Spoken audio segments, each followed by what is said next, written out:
Ready to go? All right, guys. Good to see everybody. After a review of the film, first of all, our guys played hard. I thought they prepared very well. After looking at the tape, number one, as coaches, we need to put them in a better position to have success. And number two is when they're in the position to have success, they have to execute. Overall, though, I thought our players had a lot of want-to. There was a lot of mistakes made, and most of the mistakes can be fixed by coaching, getting them better. I take the responsibility of myself. We've moved on. We've watched the tape yesterday. We dealt with it, the 24-hour rule. Now on to McNeese. A little bit about McNeese. Obviously, they're coached by Frank Wilson, who I believe is one of the greatest assistant coaches that ever came to LSU. He's a great recruiter. I worked with Frank. He's a great coach. I'm glad he's coaching my son.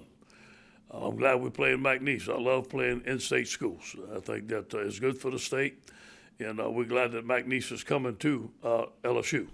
A little bit about McNeese. Obviously, we're playing spread offense. My son Cody's the quarterback. Josh Matthews, he and Josh have had a good career so far together. They are good players. Now, defense, Isaiah Chambers, All-American, outstanding rusher. I think he's a transfer from Houston. They play a 4-2-5 and a spread on offense. Out for this game is Sonny, John Trey, Austin Deckles, Ali Gay, and Cam Wire. All right, any questions? Oh, yeah, well, last thing, I'd like to thank all of our fans that showed up in Los Angeles. It was a great venue. I want to thank all those guys that came there, came to Los Angeles. Our team, myself, we really appreciate it. We look forward to playing in Tiger Stadium. Look forward to Tiger Walk being full. We look forward to Tiger Stadium being full and get back on a winning track. Any questions? Hey, Ed, I have two. I'll start with the second one that just popped because of the offensive line. How do you manage that position with those two guys being out? Yeah, guys are going to have to step up. Charles is going to have to step up. Anthony Bradford step up. Chason Hines a little bit beat up. He's going to have to step up. We're going to have to play some young guys. We're going to mix and match and see what's the best thing for our team. In pregame, I saw you were pretty animated with DJ and Jake. Did you, as a defensive coach, did you sense maybe some of those issues before the game? As far as what, Mike? Tell me. Being easily defendable, like just the stuff that you guys were going to be running. Did you feel like we need to be more diverse? Oh no, there's no question. They did a good job. They knew what we were doing. They out-schemed us in a lot of situations on offense and defense. We spent a lot of time on Sunday going through those things, and we got to eliminate those things. There's a lot of things we could have eliminated as coaches, and we didn't do it.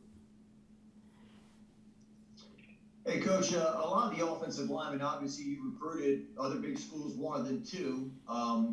Has it been frustrating that you haven't been able to build your too deep and some of those younger guys just haven't been able to get on the field? Yes, it has. And, look, man, we won a lot of games with Austin Deckles and Ed Ingram. Those guys, we won a championship with those guys. Those guys started as freshmen in the swamp. So, those guys are good football players, and I believe in them. It's a shame that we lost our left tackle right before the season. I think that hurt us a little bit, and Liam's back, but we got to have more continuity. They just got a new offensive line coach. I'm not making an excuse for them, but it's different for the guys. It's going to take time for them to gel. I believe in Brad. I believe in this offensive line. Some of these young guys are going to have to step up. Hey, you did find a few runs on that opening drive to start the second half before the turnover, right? Did you find you were Yeah, we felt like we had to come out and run the football. We felt a couple of cracks in their defense. I thought our guys made a couple of adjustments at halftime that worked, but still, it was nowhere the variety of runs. It was nowhere the style of runs in which we need to run at LSU. And we had a meeting on that, and that's going to get fixed. Hey, Coach, given the circumstances of how the last weekend went, the immediate move, and then going all the way to Cali for the game, how much do you think the impact of the past week affected the gameplay itself? Yeah, I would like to think zero. Now, I don't know if it did or not. And because we were lucky, like I said, administration let us go to Houston. We were kind of in a little cocoon there. But I do believe, maybe the guys were a little bit affected about their families, and that's a natural thing.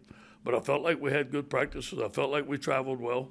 I felt like we were ready to play the game. I didn't see many distractions during the week besides us having to move and their families being in harm's way. Coach, switching gears a little bit to McNeese, we got to talk to Cody yesterday, and he said that you were watching the West Florida film and kind of were able to talk to him a little bit about that. What was that conversation like? Well, it's kind of like it was the first time I got to watch it, and I want to evaluate our opponent, but I also want to cheer for my son. So it was a little bit different. But you know what? I thought he made some good throws. They moved him out. They spread him out. I thought Josh made some good catches. I thought that they had a good game plan. It looked like they played well. A little bit more in sync. Is the second year under the same offense. So I thought the timing was okay. It was pretty good. I thought he scrambled pretty good. I thought the offensive line blocked better. Hey, Ed, Wilson, the Advocate. You mentioned that when they got the Hurricanes. I mean, these two teams, McNeese and LSU, probably understand what it's like to go through a hurricane as well as anyone, and you know it being from La Rose. Yeah.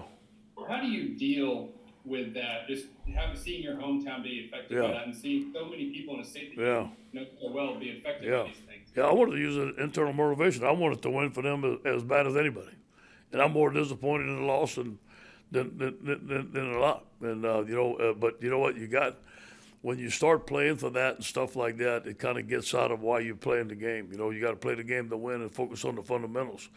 And I wanted to win just as bad as anybody else for the people in the Rose and the people in Louisiana. It just didn't happen. But, hey, it's the beginning of the year. I do believe we have a great team. I do believe we have a great season. And it starts this week with McNeese. Hey, Coach, this is Glenn West with LSU Country. You know, I think this morning in your interview, you're saying one of the things that was, I guess, disappointing with the defense was kind of the crossing routes, the issues you guys have had with the crossing routes. I'm just curious as to how you can, you know, improve on that in a week's time, and just kind of who are some of the players you're hoping will step up. Well, we went back and we looked at why we're not covering them. We had an extensive meeting on that. We came up with some drills to help our guys cover the certain crossing routes that we seen. We had seen some different stuff that they hadn't seen. We saw some different stuff that we hadn't showed them in practice. So that's coaching, and so I think we fixed that. We made a couple of adjustments, a couple of calls that when they get in a couple of formations, that we can take the heat off of the crossing routes. So I know we made some adjustments this week. I saw live action the first time with our defensive coordinator, so he's got to learn our players got to learn our defensive coordinator, and we got to make a big jump this week. Coach Mike Scarborough with TigerBait.com. How lengthy is the list of things that you have to get fixed in a hurry, and what are going to be the few easiest things that you're going to be able to fix the quickest? Yeah, I think that when you look at the film, the thing I was most pleased with the effort and the want-to of the players. There was no question about that. It's been like that. It's been like that every day of practice. So the leadership, the continuity of the team, everything else can be fixed. But that right there, to me, is the most important, and they've got it. Great leadership, a great team unity. Now, it's fundamentals. It comes down to stance, alignment, assignment, simplifying stuff. Make sure, let's see example for offense. We have to protect the quarterback better. Whatever that takes to protect the quarterback, we cannot let our quarterback get hit. And we got to have short, easy throws and put the ball in our playmakers' hands in space and let them make plays. So that, and have a more variety in our run game. So we got to get that going. On defense, we got to be able to stop the run.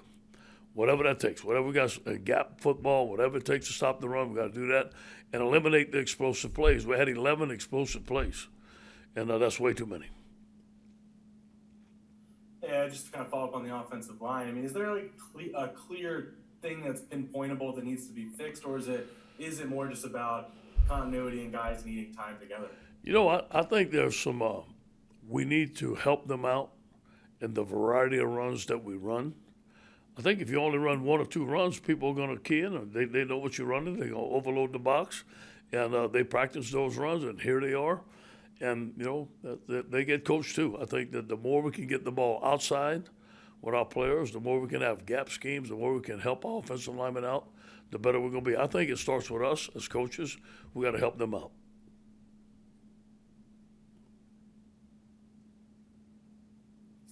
Coach, two questions. Did you mention John Emery earlier? What's his status, please? Yeah, it's unknown right now. I will not know till the end of the week. Right now he's unavailable. That could change. I will not know that till Friday.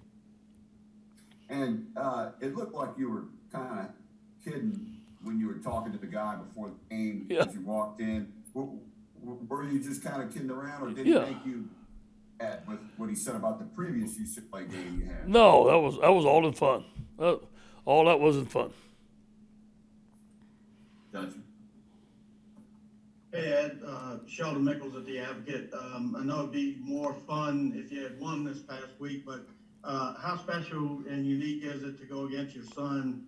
And also, second, you have the book. He was joking yesterday. It's going to be a 3-on-1 Orgeron advantage for you guys. You got the book on him, but does he have the book on you? And what does he bring? Yeah, first of all, the game's about LSU winning. We had to win the game. It's about LSU McNeese. And but personally, I'm proud of Cody. You think about Cody, he walked on at McNeese. He was the 6th string quarterback and standing in line. And now he's one of the few players left in that class. And he earned a scholarship. He's graduated. He's going to get his graduate degree. So we're proud of him, And Cody was always been a late bloomer. He was a tennis player. His brother was a star football player, but he caught up his senior year. He brought his team to the semis. But you know what? Playing against Cody is going to be pretty cool. I know he's going to be talking some smack. I know he'll come to the sideline and talk a little smack. He knows all our players. He's excited to play in Death Valley. For a guy, a quarterback from McNeese to come to LSU and play in Death Valley, he's really excited about that. But once the game starts, it's going to be competition. I'm the head coach at LSU, and he's the quarterback at McNeese. We both got to do what we can to win the game. Thank you. Thanks for asking that. Yeah, Ron Higgins, Tiger, right? You talked about having more diversity in the run game and different formations and different plays. Did you not know that was not in the game plan for this opener? And secondly, couldn't that be adjusted during the game? Yeah, around we last spring we went through our core runs, and we put up 5 basic core runs that we want to run. Now, obviously, there was going to be some other runs that you sprinkle in the game plan and stuff. Now, those 5 core runs are going to be run through different formations, motions, and shifts. I think the game plan got dwindled down a little bit because of the blitzes, because of the stunts that they were doing, and we felt sometimes that we may be running into them. I have to check out of them. So I think it's a combination of what they were doing and a combination of us just doing a little bit better. Coach, this is Josh Sibley with Louisiana Gridiron Football.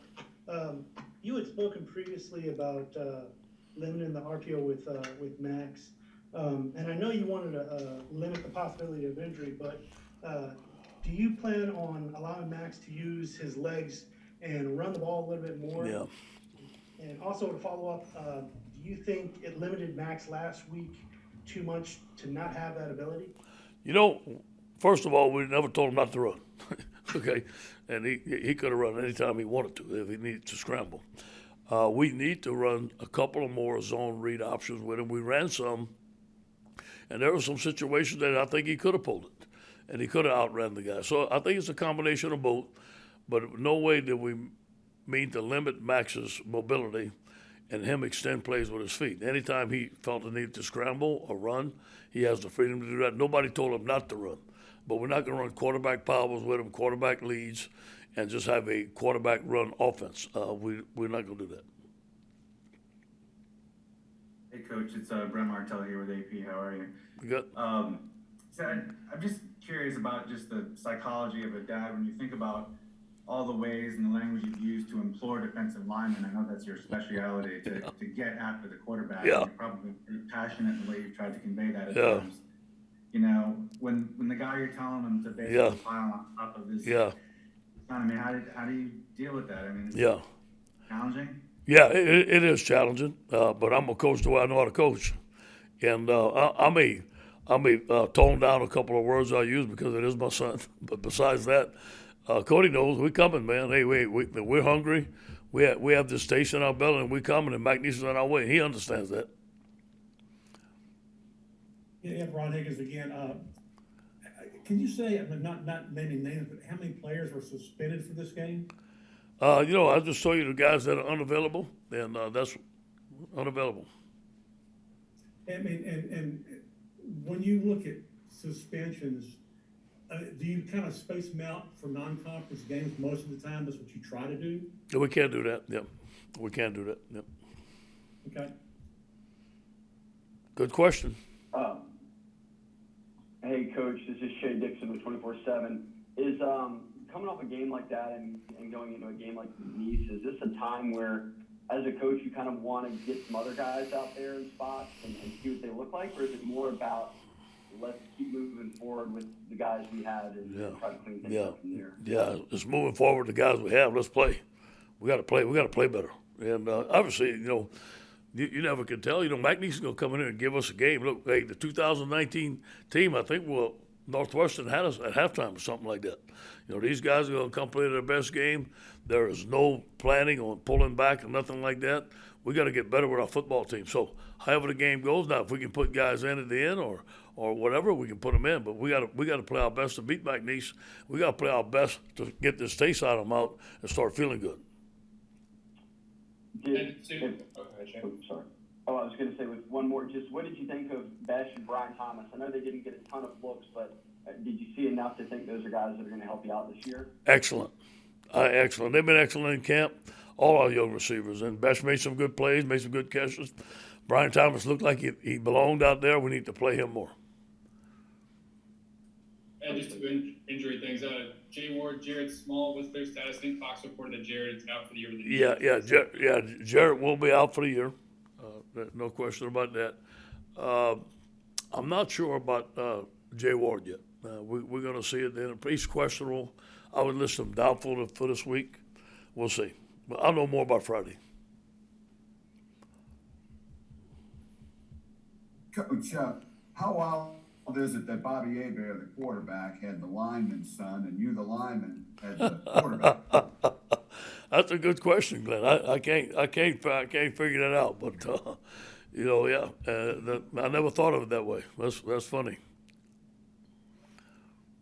Coach, to your knowledge, in not even just in college football, in pro as well, has there ever been a coach coaching against his son, and not just like, an offensive-minded coach, but you're a defensive-minded coach and you're going against your game plan for your son? Yeah, I'm not sure. I'm not a history buff. I haven't checked it, but I think that John Elway went against his daddy one time, and obviously that was on a big stage.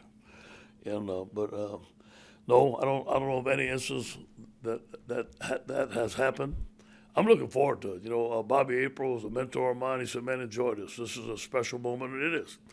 And for me to be the head coach at LSU, and for Cody to be the quarterback at McNeese, and us to play together, he called me today. He said, "Hey, Dad, I want to get 4 more tickets. Can you help me with tickets?"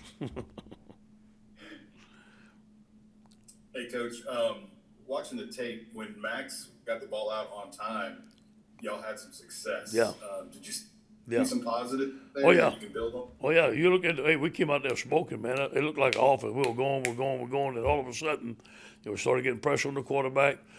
He missed several balls. As you know, you all saw number 33 was wide open. We missed that ball. Some balls were low. He was really good at times. Times he's got to get better. But again, it's his first start, but his first time. He's the man. He's the quarterback, and we're gonna give him time to get better. But he needs to improve. Did you see some jitters that maybe we didn't see last year? Yeah, a little bit of hesitation, but look, those guys were in the face. They were loading it up. There was zero blitz, and he was getting hit, and he was tough. He hung in there. I said, get Garrett ready, and he didn't come out. And, he got hit way too much. Coach, did anything shock or surprise you about the game? Something in camp that you thought was strong here, and then it didn't play out that way? I felt that we were going to play really well. I felt that we could match them up. Obviously, I thought that the game was going to be tight. I knew that because when I watched them play against Hawaii, I knew that was a lot better football team. You could tell. I do believe that the will to fight and everything was there. I just wish we'd have coached them better. I got to put that on me. I think offensively and defensively, we could have did some things better in camp, prepare our guys to play a better football game. That's the thing I'm most disappointed in, the preparation that we had as coaches going into the game. And you mentioned Max real quick. Is there something to be said? He didn't play against crowds last year. Some of these guys are Yeah. getting crowds for the first time, opposing crowds. Yeah, you know, that's true. That's true, Jacques. But knowing him, man, that crowd probably fired him up. But hey, you know what? We'll see. He's got to get better this week. He knows some things to improve. And hopefully I can get Garrett in this week. I plan on playing Garrett. Let him play and get some snaps, and let's see what he can do. Hey, just one more on Cody. I know in the NFL, sometimes when brothers play against each other, they have to cut it off during the week. When are you cutting it off with Cody with the phone calls? Never. That's my son. Never. All week long? That ain't okay all week? That's my son. I text him 3 or 4 times a day.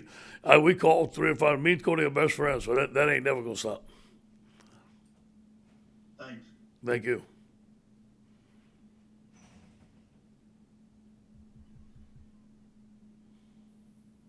Anybody else? Hey, Coach. Yep. This is William with Tiger Racket. 2 parts. I want to ask you in relation to solving some of the crossing route issues. Is it more of a playing more zone? Is it personnel? You got to get better.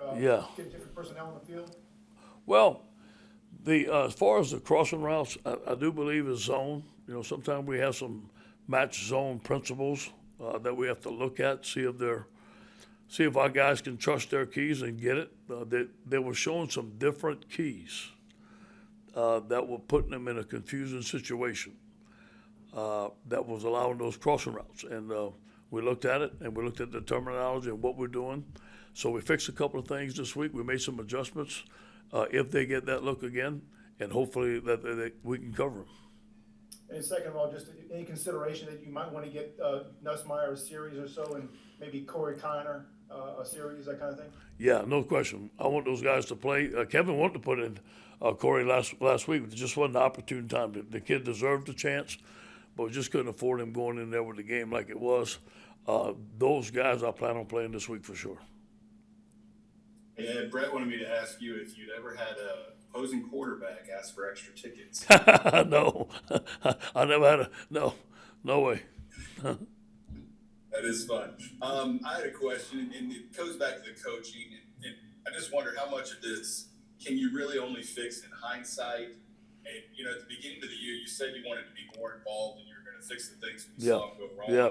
Obviously, you have your opportunity now. Yeah. Is it one of the things where, man, obviously if you'd known you'd done it sooner, but you really couldn't know until you saw what your team was? Exactly right. You're exactly right. And look, they gave us some challenging stuff, tackle over stuff, end over stuff.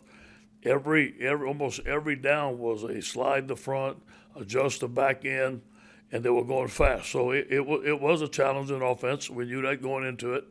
I wish I'd have prepared the team better. Now that I knew what he was doing, I think I could have showed the team more of that. So that falls on me. But all the things that we saw on tape, we spent 8 hours on the tape on Sunday, are all fixable. Everyone can be fixed. Coach Scooter Hobbs in Lake Charles, you were at every McNeese game last spring. What difference did you notice from watching the tape of their opener? And also, how much time has Cody spent around LSU's practices and stuff? Yeah. Well, first of all, I do believe that they were more in sync. I thought on offense, I studied the offense more, obviously, because I'm a defensive coach, and I thought they got rid of the ball quick. They moved Cody around. They sprint him out. They had some boots, which is his strength. I thought they caught the ball well.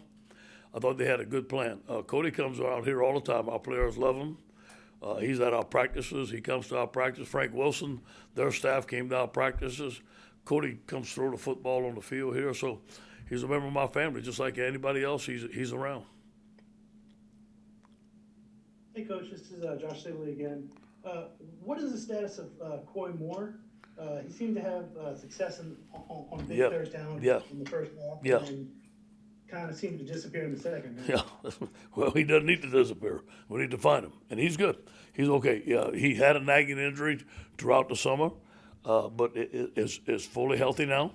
He's in good shape, and there's nothing wrong with him. So, yes, we do need to get the ball to him. We need to get the ball to Keyshawn Butte earlier. I thought he had a fantastic night with 9 catches, whatever it is. The guy's a dynamite player, but we need to find him early. Okay. Thank you, guys. Go Tigers.